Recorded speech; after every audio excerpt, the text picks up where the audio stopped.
때는 세례 요한이 헤롯 왕을 비난하여 감옥에 있을 적입니다. 요한이 감옥에서 예수님의 행보에 대해 듣고 한 의문을 품습니다. 분명 메시아는 내가 생각하기에 이 악한 세상을 심판해야만 합니다. 왜냐하면 정의의 존재이기 때문입니다. 그런데 자신이 메시아라고 믿었던 예수님께서 심판을 하시지 않고 치유만 하십니다. 그래서 요한은 자신의 제자들을 보내 예수님께 질문합니다. 당신이 오실 그이가 맞습니까? 여러분, 우리도 때로는 이런 요한과 같을 때가 있습니다. 특히 오랜 세월 신앙생활을 한 교인들은 나름의 공고한 생각과 가치관들을 가지고 있습니다. 그런데 신앙생활을 하면서 그런 나의 생각과 다른 모습들을 성경에서 발견하게 되고 심지어 내 믿음과 대치되는 것처럼 보이는 하나님의 모습과 행동들을 발견하곤 합니다. 이때 우리의 믿음은 흔들리게 됩니다.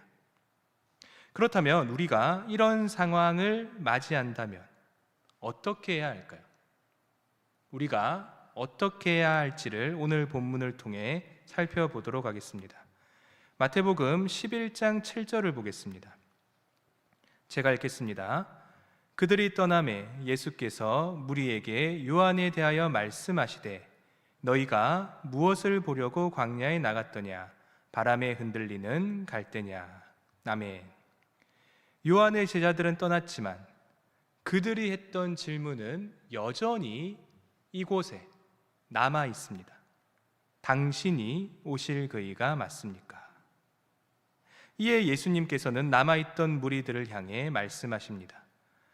그런데 신기하게도 예수님께서는 자신에 대한 변호를 하시는 게 아니라 요한에 대한 말씀을 하십니다. 7절 후반을 보십시오. 너희가 무엇을 보려고 광야에 나갔더냐? 바람에 흔들리는 갈대냐? 예수님께서는 과거에 많은 사람들이 요한을 보기 위해 광야로 달려갔던 이야기를 하십니다. 너희가 무엇을 보려고 광야에 갔더냐? 바람에 흔들리는 갈대냐? 바람에 흔들리는 갈대. 당시 동전에는 갈대를 들고 있던 헤롯이 있습니다. 이 말인 즉슨 너희가 헤롯 같은 권력가를 보기 위해 광야로 갔더냐입니다. 여러분, 당시 백성들이 권세가를 보기 위해 광야로 갔습니까? 아니죠. 그리고 8절을 한번 보십시오. 그러면 너희가 무엇을 보려고 나갔더냐? 부드러운 옷 입은 사람이냐? 부드러운 옷을 입은 사람들은 왕궁에 있느니라. 권세가가 아니라면 비싼 부드러운 옷을 입을 정도의 사람, 즉 왕궁에 있을 법한 높은 사람이나 부자를 보기 위해 광야로 나갔습니까? 그 또한 아닙니다. 그러면 사람들은 도대체 왜 광야로 갔을까?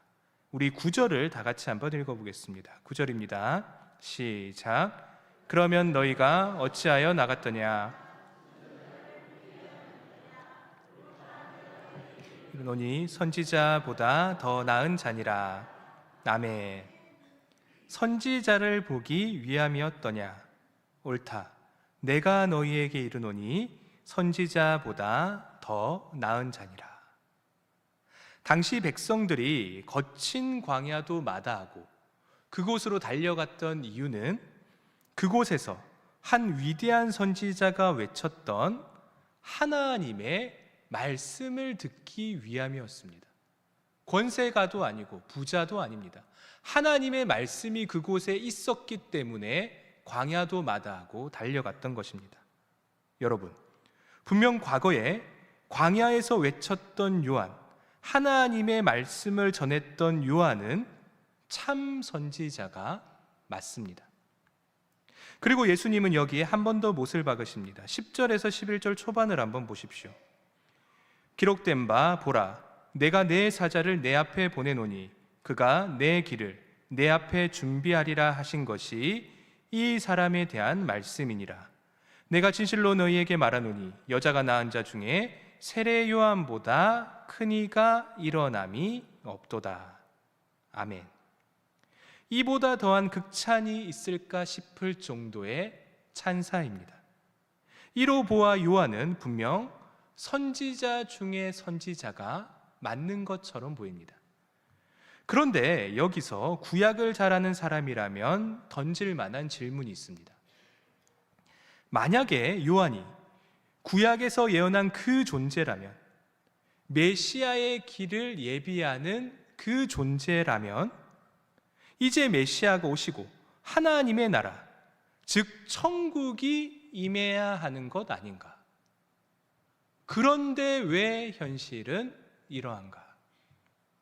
구약을 아는 사람이라면 당연히 던져볼 만한 질문입니다. 이에 대해 예수님께서 천국에 대한 말씀을 하십니다. 천국에 대한 첫 번째 말씀이 11절 후반에 나옵니다. 이렇게 나옵니다. 그러나 천국에서는 극히 작은 자라도 그보다 크니라. 천국이 얼마나 좋은 곳인지 그 위대한 요한조차도 천국에 가면 극히 작은 자라고 합니다. 요한에 대한 비하가 아니라 천국에 대한 극찬입니다. 그런데 분명 요한의 선포에 의하면 천국이 가까이 왔느니라, 그러니까 회개하라, 이런 요한의 선포에 의하면 천국이 임해야 하는데 왜 현실은 이러할까요? 이에 대한 정보가 12절에 나옵니다. 우리 12절을 다 같이 읽겠습니다. 12절을 읽습니다. 시작. 세례 요한의 때부터 지금까지 천국은 침노를 당하나니 침노하는 자는 빼앗느니라. 아멘. 세례 요한의 때부터 지금까지, 이때를 신학자들은 교회의 때라고 합니다. 분명 천국은 급행열차처럼 요한의 때부터 우리에게 임박했고, 그 나라가 점차 우리의 삶에 실제로 영향을 미치고 있습니다. 그리고 내가 주님을 구주로 모신다면 그 순간 그곳에 이미 천국은 임해 있습니다. 하지만 아직은 완전히 천국이 임하지는 않습니다. 천국은 예수님께서 이 땅에 재림하실 때 온전히 임하게 됩니다. 그래서 이미 천국은 임했지만 아직 완전히 임하지는 않은 상황, 이 과도기적인 순간을 신학자들은 교회의 때라고 명명합니다. 이 시기의 천국은 한 특징을 가집니다. 12절을 한 번 더 보십시오. 천국은 침노를 당하나니 침노하는 자는 빼앗느니라. 침노를 당한다, 폭행을 당한다라는 뜻입니다. 그리고 침노하는 자는 폭력적인 자들, 폭행을 행하는 자들이라는 뜻입니다. 그래서 이를 고려해서 12절 후반을 해석하면 이런 뜻이 됩니다. 천국은 폭행을 당한다. 그리고 폭행하는 자들은 천국 백성인 우리들의 것을 빼앗는다. 딱 현재 우리의 세상입니다. 분명 예수님이 우리와 함께 하시고 성령 충만한 우리들은 이곳에서 천국을 누리고 있습니다.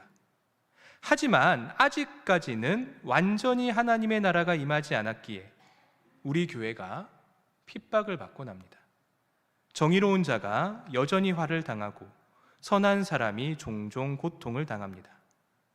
천국은 침노를 당하나니 침노하는 자는 빼앗느니라.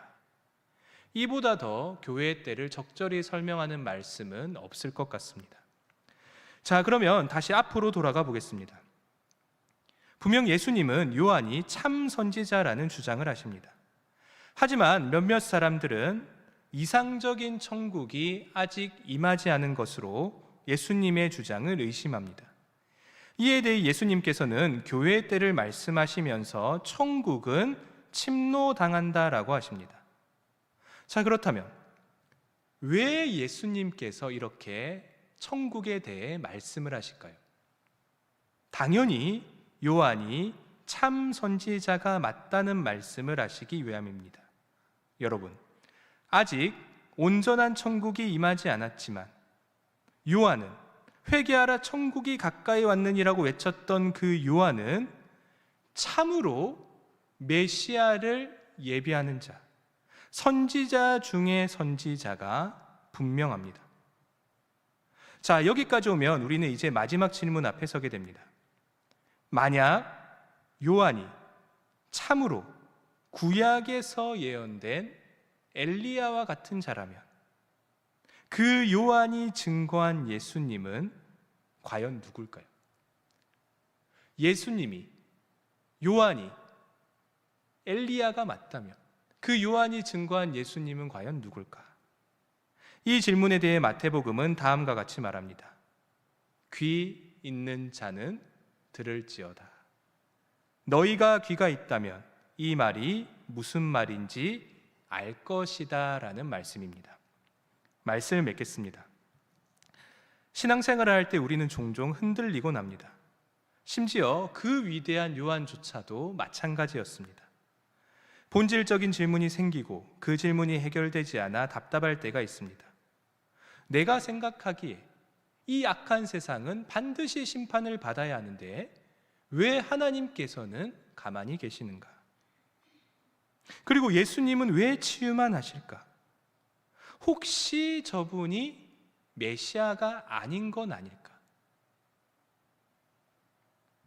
요한이 이 질문을 평생토록 해결했는지는 모르겠습니다. 하지만 분명한 것은 그가 광야에서 외쳤던 소리와 거기서 사람들에게 베풀었던 회개의 세례는 참이었다는 사실입니다.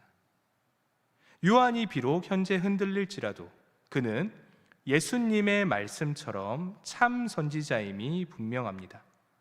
여러분, 현재의 의심이 과거의 증거를 흔들 수는 없는 법입니다. 가끔 흔들릴 때 과거를 한번 바라봐 보십시오. 하나님이 주셨던 은혜와 증거가 여러분의 과거에 굳건히 자리 잡고 있을 것이고 그것들이 다시 한 번 더 역으로 우리의 신앙을 굳건하게 만들어줄 것입니다. 제발 주님을 기다리는 사람들로서 종종 흔들릴지라도 굳건한 주님의 은혜가 있음을 깨달아 인내하는 우리가 되길 진심으로 소망합니다. 기도하겠습니다. 온 세상 천지를 만드시고 섭리하시는 근원의 하나님, 오늘도 저희를 잊지 않으시고 이렇게 예배의 자리로 불러주심 참 감사합니다. 사랑의 하나님, 오늘 저희가 요한의 모습을 바라보았습니다. 우리가 흔들릴 때마다 과거에 주셨던 하나님의 은혜를 기억하게 하시고 그로 말미암아 현재의 어려움을 잘 극복할 수 있도록 하여 주시옵소서. 그리고 이제 하나님 말씀을 붙잡고 나아갑니다. 이번 한 주간 위임 목사님이 주신 말씀을 통해 승리할 수 있게 하여 주시고 다시 이 자리로 돌아올 수 있도록 하여 주시옵소서. 감사합니다.